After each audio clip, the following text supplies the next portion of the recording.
What's up, Hedgehog Maniacs and Doki Fanatics? Sonic 17 here, back with more Doki Doki Club of Literature, which is the mod for Doki Doki Literature Club. The last time you guys saw me play this, it was another day for MC at the Literature Club. So I'm spending some more time with Natsuki. There was that closet incident, but it played out a lot differently than I expected.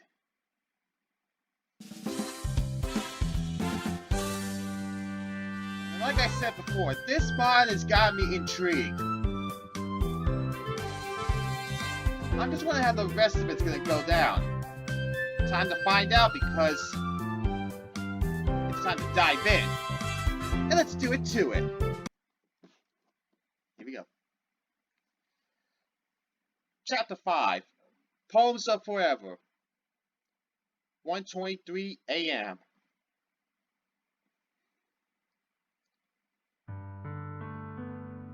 Interesting. The dim light of my desk lamp reflected across the walls of my room, the only real source of light coming in except for the street lamps outside. The doors leading out to the hallway in my bathroom were shut, and I was once again the only person in the house. On my desk, a few bottles of Ramu soda sat empty, my bag dangling open on my chair, hanging by a strap. I was laying down on my twin-sized bed, head up against the wall. A thin yellow pad and ballpoint pen laid in my lap. The page I had open was scrawled with several bullet points and various doodles. The corner of the paper was slightly dog-eared from toying with them. A half-empty strawberry lemon bottle and a dirty bowl from supper, a mixed vegetable dish, sat lying on my nightstand. Plugged into the wall was a tiny white plastic radio, a 1970s model with no clock, a mail-in Christmas gift from my American aunt overseas, softly playing dramatic orchestra music. I thudded my head against the wall and sighed. I had followed Margaret's advice from today's club meeting and turned off my laptop and phone hours ago, except for my radio, on the concept some background music would help get the juices flowing. Since I got home, it was just me and my thoughts. I contemplated inviting Sayuri over to brainstorm our final poems together, but tossed the idea aside. She probably wouldn't feel like going out anywhere anyway, preferring to sleep in, like she normally does. I stared across the room, fixated on the tiny wastebasket tucked into the corner. To the brim, it was filled with crumpled up yellow papers, various sketches and ideas scrawled on them all rejects. As I stared at the balls of trash piled up, I felt my emotions grow more disgusted. Maybe not disgusted, but upset. Upset at myself for not being smart enough to come up with a decent poem by now. I clicked my poem over and over in annoyance. I glanced down at the yellow pad again and tossed it aside. I need some air, I thought to myself. I got up from my bed and walked to my window, moving aside a few books sitting on the windowsill to prevent them from falling outside. I snatched the last rainbow bottle from my desk and popped it open, forgetting I already had one open. I unlatched the window locks and propped it open. The rain was reduced to a light drizzle, faintly sprinkling on my shirt sleeves and hair. I took a sip from my Ramoon bottle and looked out across the neighborhood. The pagoda-inspired rooftops were neatly organized. A tightly designed grid extended as far as my eyes could see. Usual urban life sounds, a dog barking, cars driving by, crickets, filled my ears. Some 12 miles away past the river, the faint outline of the downtown Tokyo skyline was visible, the bright lights shining through the fog's haze. The majestic Tokyo Skytree, the tallest structure in Japan at 2,080 feet tall, for the record, gleamed through the night. with the smaller, more homely Tokyo tower nearby. If I squinted, I could just make out the thin outline of Mount Fuji, the white-capped mountain looming over the city. I sighed. This was going to be harder than I thought. But what was I expecting? Love poems have never been my forte. Hell, love in general is something I've always threaded a thin line on. All the ideas I developed these past few hours, including the one I had when I watched Natsuki leave, were okay, but they all felt too crass and cliche. Like it was something just written on a whim, a last-minute essay due next period. No emotion or heart to it, just robotic.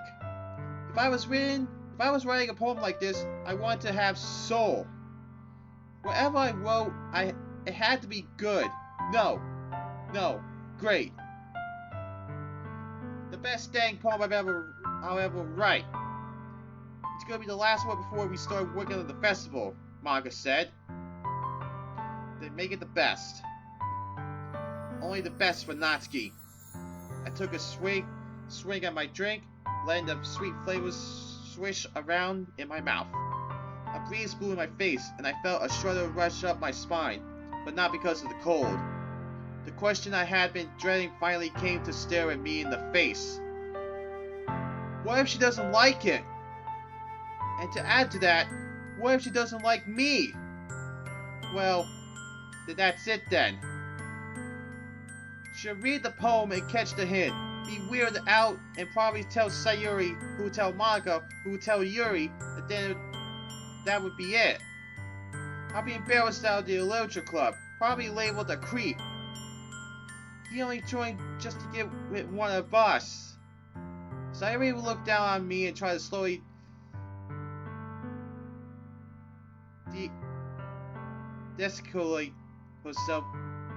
disassociate herself from me.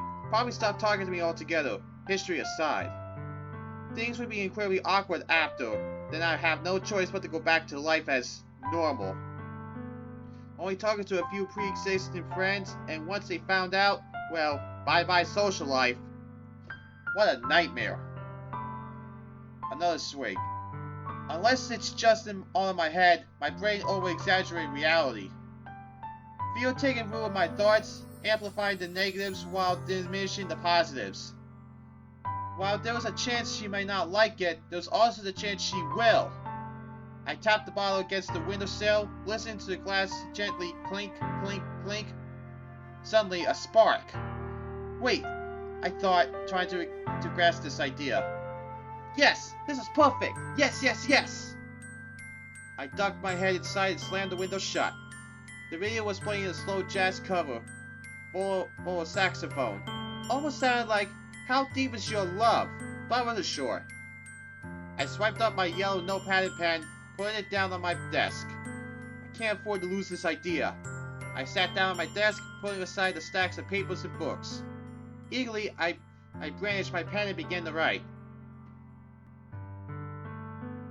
An hour later, I had a neatly written poem printed on a clean sheet of notepaper. I read and reread it, going over the final details. With a smile, I decided that it was perfect. Well, about as perfect as it could get. Maybe you won't like how slightly lacking it was in simplistic vocabulary. But then again, I didn't write for her. In celebration, I paddled on my phone and laptop and was greeted to a flurry of notifications. I swiped through most of them, either unimportant or not worth spending a few minutes on. News reports, new episode updates for my favorite series, nothing special. I yawned and glanced out the window from my chair. The inky blackness of the night persisted, with the moon's glare shining on the traces of clouds.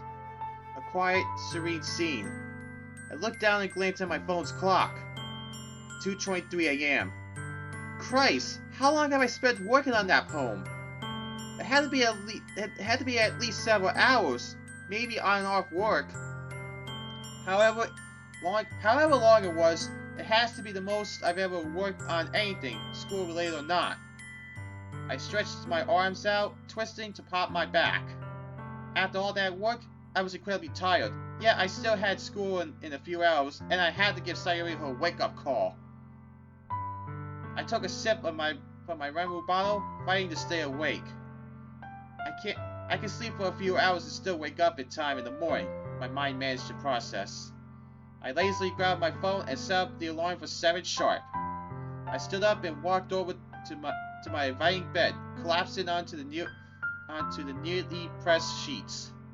Just a few hours of sleep, then we'll show Natsuki the poem and everything will be. My world fell to black.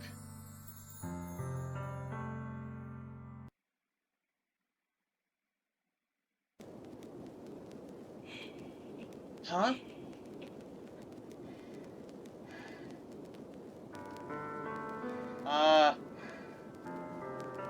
That usually doesn't play until something bad's about to happen.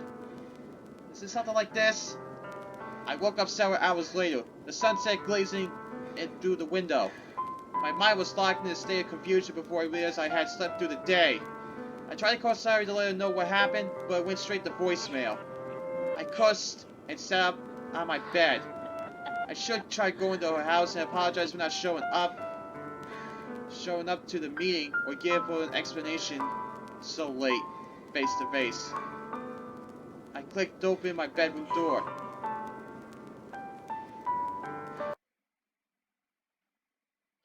Natsuki!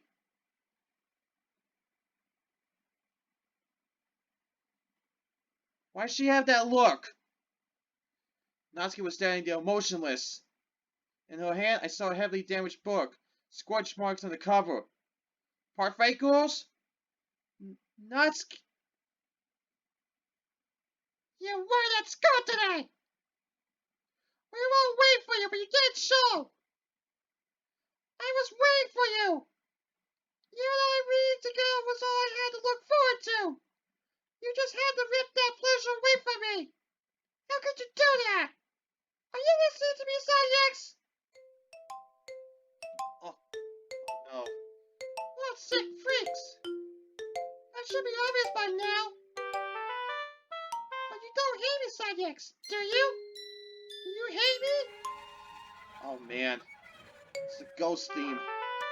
It's a nightmare, isn't it? I realized you weren't gonna come. I hid in the bathroom and cried. Is that what you want? For me to hurt more than I already am? How could you? How could you, X? Help me! Help me, please! Play with me! Oh, crap. Oh, no. It's the Natsuki's neck, isn't it? Yup. It was a nightmare. I guess as my eyes snapped open, my alarm blaring in my ears. I turned on my bed and hastily grabbed it with my sweaty hands. My eyes squinted to get the bright screen. What the hell? I kept saying this to myself, trying to understand the nightmare. I ran my fingers through my hair, rubbing my eyes clear of gunk. What the ever-loving hell was that? Why was Natsuki like that? Was there a meeting? And furthermore, what did she mean by hurt more than I already am? I shook the thoughts away. It's just a nightmare. All the stress and now caused it. I need to stop worrying. I tried to tell this to myself, but those ugly thoughts lingered.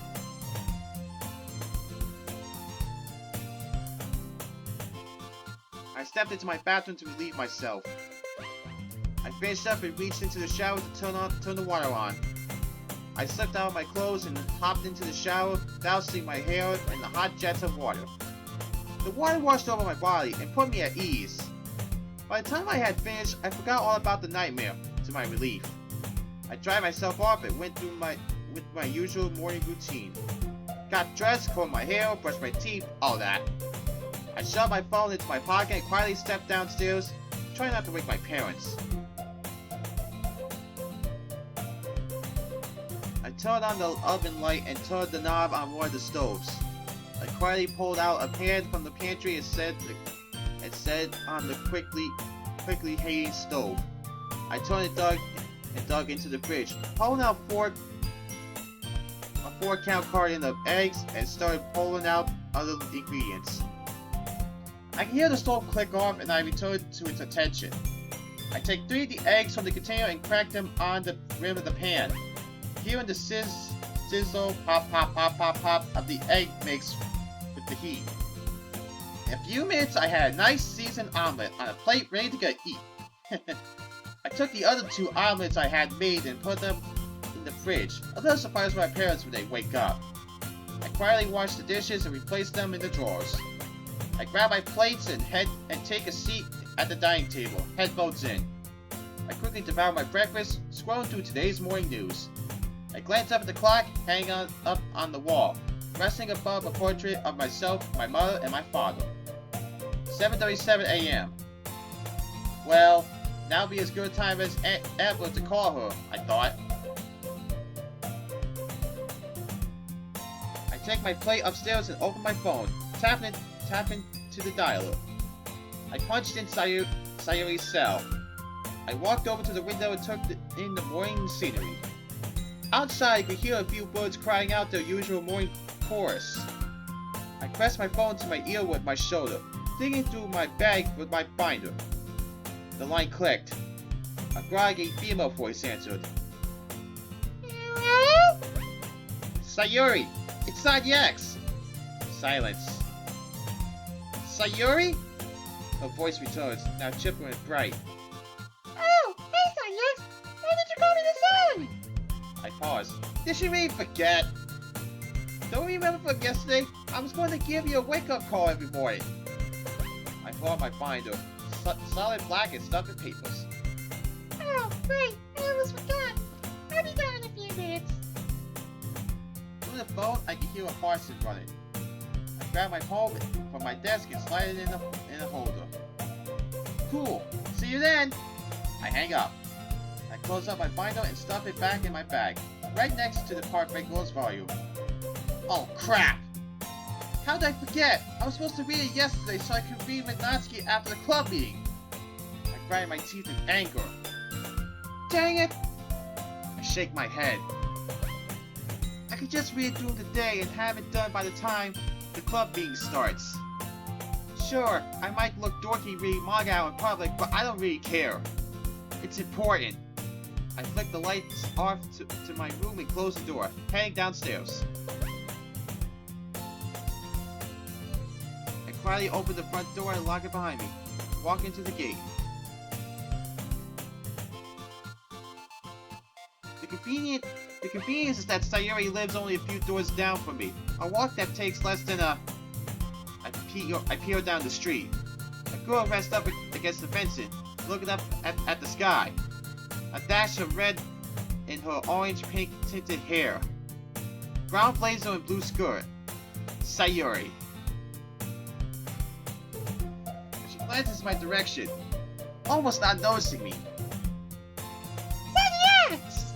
She waves her arms excitedly, as if I can't see her. I chuckle and walk towards her, but she runs up to me and embraces me. I smile despite her eagerness.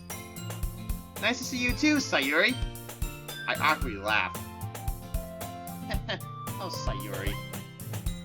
We start to walk to school, chatting instinctively about schoolwork and other random stuff. We of course talk about the club, and Sayuri brings up that the literature club has a group chat that I need to be added to now.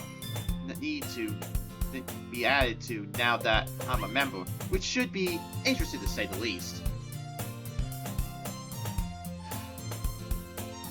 We reach the gates of the school, and Sayuri gives me another hug and says her goodbyes. She starts to run up before I can stop her. Whoa! What's the rush? Oh, I forgot to tell you! I'm here with Mark at this point so we can discuss plans for the festival! I was supposed to be here now, so I need to get there fast! I give her a look. Why can't I go? My mind traces back to Yuri and Natsuki. Are they going to go? She pauses. Oh, well, tries to find her words. Private talk, you know? Maybe it was business talk. But tell you I'm staying up at the meeting. Anyway, I gotta go. She gives me a final wave before she darts off, dodging past the slow-moving students around her. I stand alone, still confused. President and Vice President talk? Wonder what that entails. I can't help but wonder if their talk is about me, in a bad way. About the events yesterday, perhaps. I shake those thoughts away. Sayuri did say that she would share the discussion with everyone else today. I'll just have to wait. Plus, if I did go with her, I wouldn't have the time to catch up on parfait goals. I walk through the main building, double-checking the campus map at the front doors. My eyes scan for the library.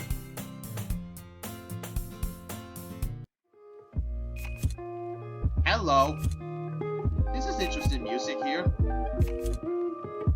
The third period bell rang, and the class became alive with activity. Lunchtime had arrived, and a lot of students were eager for today's menu.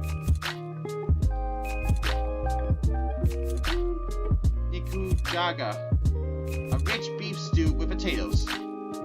I slung my bag over my shoulder and mixed with the crowd, in unison, making their way to the cafeteria. I enter the cafeteria. Most people sat on the ground floor, but there was also an elevated seating area overlooking the main court, accessible via stairwell. It was typically occupied by people looking for a more quiet and reserved place to enjoy their meals. I usually sat there when I needed to cram study before class or sit and enjoy my manga with a few judgment. You could also eat outside the courtyard, which was also a really nice place to eat. The air smelled rich with spices, which made my stomach rumble all the more. I joined the line and in a few minutes had a steaming bowl of soup, plus a cookie treat and a side dish of fried rice to go with it. And my hands are on the tray. Now, where to sit? At this school, everyone had their own sort of cliques. Groups that always hung out together. I usually sit by myself or somewhere secluded, or more often with some friends I share interests with, mainly anime, but I don't. A flash of pink catches my eye. Pink? Natsuki? My eyes swivel back to relocate it.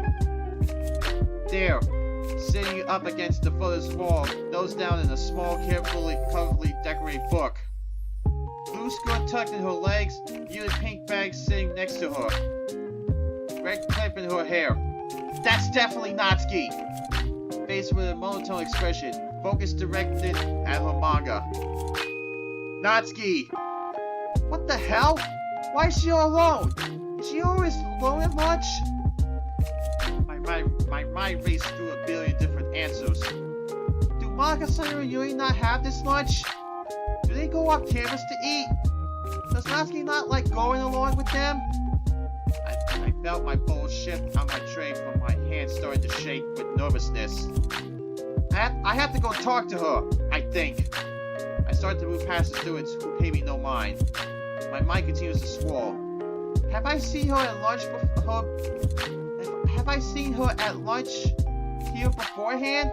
There's usually a couple alone sitting up against the wall, on the phone or otherwise.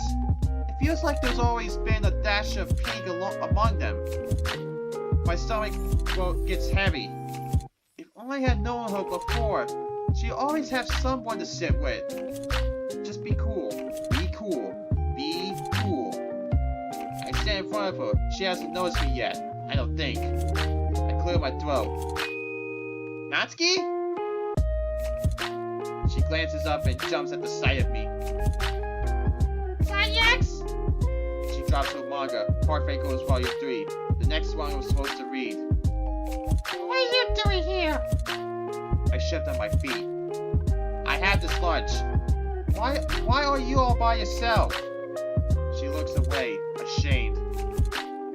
I don't have anyone to sit with. What? What about Monica and the others? I swear, if they purposely leave her out of the please. Ow. She shrugs. They don't have this lunch. They were the B group. My emotions relax. I see. At this school, there's 2 lunches, A and B. Usually A lunch is filled with 3rd and 4th years, with B having 1st and 2nd. But there's always a few kids who get left out of the majority. Is that why you're on the floor then? She gets up and dusts herself off. The parfait goes volume clutched in her hands. Why do you care? Her voice is icy cold. I was just wondering if you... My hands grip the tray. You would like to sit with me. I gave you the want to. I mentally prepare myself for an outright rejection or a laugh in the face. Sure. But I don't know where we were sit. Her eyes scanned at the sea of heads. I smile. Just follow me. I watch her grab her stuff and I walk past the rows of tables, heading for the upstairs sitting area.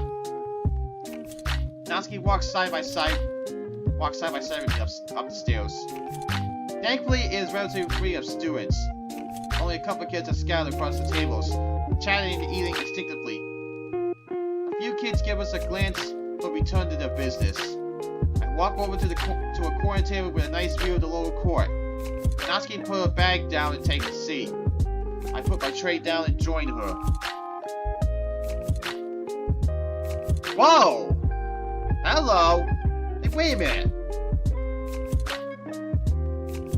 I think I remember seeing this as one of the previews, background previews, a while back. Interesting. Wait.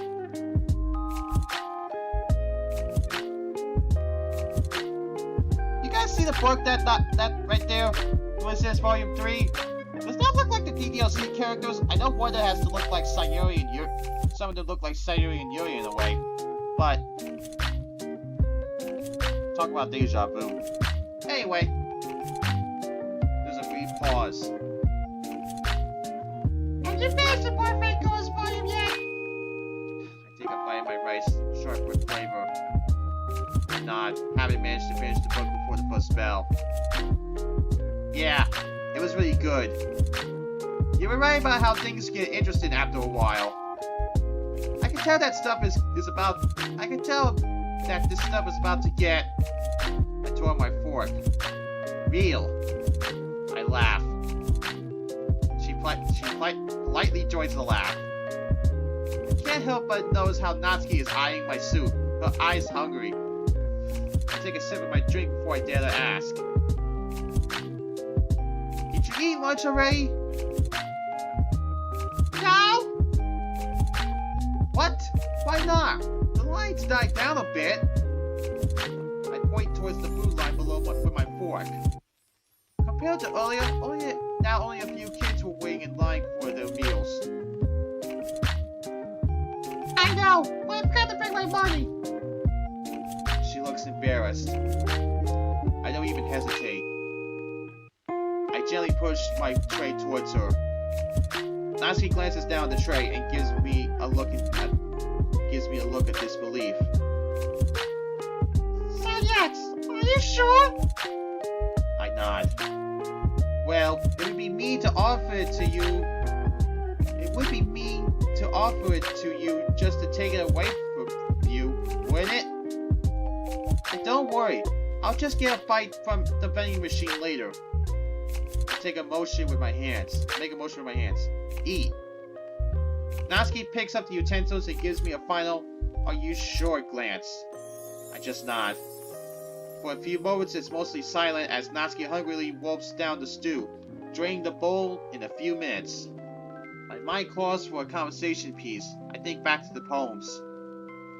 Now's your chance, Sanyex. Don't ruin it. I reach down into my bag. Hey, so I have my poem with me, and I was wondering if you wanted to trade them now so we don't have to later, and we get to reading Parfait Goes quicker. A pause. That is, if you want to. I add for good measure, so she doesn't feel forced. She just smiles. Sure. She unlatches her bag and pulls out a pink folder. A few hearts and cat stickers decorate the front. It's like I'm in heaven. This is something I really needed after playing my escape, guys. Anyway, I pull out my binder and retrieve the paper. I feel my heart just beat just a little quicker. I'll go first. Here. I hand her the paper. She gingerly takes it and glances at it. Moment of truth. She starts to read, still eating the last few grains of rice. I watch her face turn from general boredom to intrigued and ending with, all I can call it is amazement. Her cheeks flush red. Wow, that was. Her voice was slightly higher toned. That was. I butt in. Bad? Crap. Here we go. She quickly shakes her head no. No. It was just, wow. You wrote this for me? She drops her spoon and almost yells. I made a clock. She laughs awkwardly. You wrote this for the club? On the outside, I look neutral and adorable. On the inside, I'm screaming. She loved it. Oh my god! I feel a massive weight lifted off my chest. A huddle past. Now the question is, yeah, I spent all night working on it. It's our last poem we'll share together before we work on the festival, so I wanted to make it good for the club. Crap! Did she hear that? She nods her head. It was really good, X. I didn't expect you to write something this good. She hands me the paper back, slightly quivering in her hand. My mind's still in a daze. I can't believe it. She loved it. She loved it. There's nothing mine's better. She hands me her own paper. It's a slightly dog-eared piece of copy paper, written with pencil. I can see her polite, cutesy handwriting from here. My hand quickly takes the paper and I start to read. Like a sponge, I absorb every word. Breathless by Natsuki Tamura. In and out. Inhale, exhale. Repetitive and constant. A machine that never turns off. A thick, icky smog clogs my nose. Searing my face. The heat, it burns. Hurts. This smoke which I can't wave away. Then, a light in the darkness. You come to blow the smoke away. And with you, it's a breath of fresh air. My lungs are clean. My eyes can see again. And my heart is happy. My hands clutch the paper. My mind swirls with a billion different thoughts. The smell of everyone's lunches fills my nostrils and my eyes blow just a tad. Is this really happening? I can't believe it. Am I dreaming? Suddenly I'll wake up from this daze and be in bed, struggling to write a poem for today. I don't think you're dreaming, MC. She wrote this for me. This was written at me. She had to. There's no other way to decipher this. The metaphors, the analogies, the everything. This has to be a confession, right? X? Natsuki waves her hand in my face, snapping out of my trance. I open my mouth to speak. The bell rings. What? No! It can't be like this. My mind screams. Why the hell did it have to ring now? God freaking dang it! The cafeteria becomes a buzz with activity. Students dumping their trash away and head out the double doors to class. Oh well, I guess I'll just tell you my thoughts on the club meeting then. I start to hand her the paper back.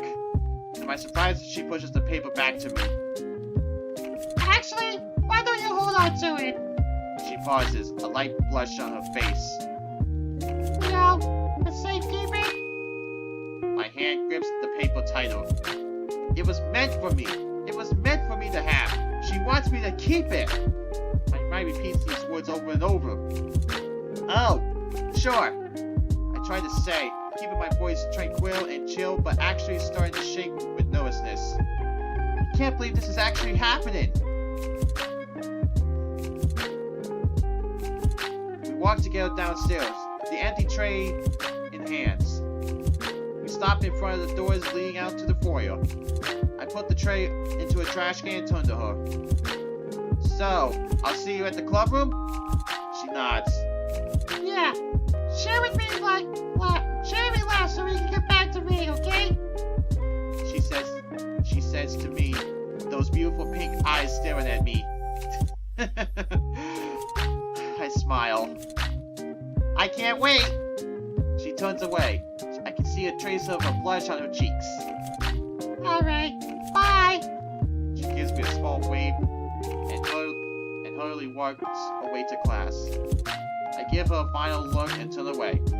My heart feels like it could explode, but if it did, I wouldn't care. I'll die a happy man. Hey guys, you're probably wondering why you're seeing this right now. I actually recorded chapters 5 and 6 together. However, I'm gonna split them into 2 videos. If you just saw with chapter 5 and everything, had a little Act 2 vibes in it, as well as a cute moment between MC and Natsuki. And like I said before, guys, you know how I am when it comes to Natsuki. Well, like I said, I recorded this chapter and chapter 6 at the same time. Chapter 6 is going to be in the next video for Love and Literature. If you're wondering what you're about to see in that one, you have to wait till I upload it. For now, SoniaX17 signing out, and I'll catch you guys in the next video. See you later, everybody. Hey guys, thanks for watching. If you like this video, give it a thumbs up, and let me know down below what you think. Also, if you want to see more of my content, hit that subscribe button, and check out what you see here on the screen.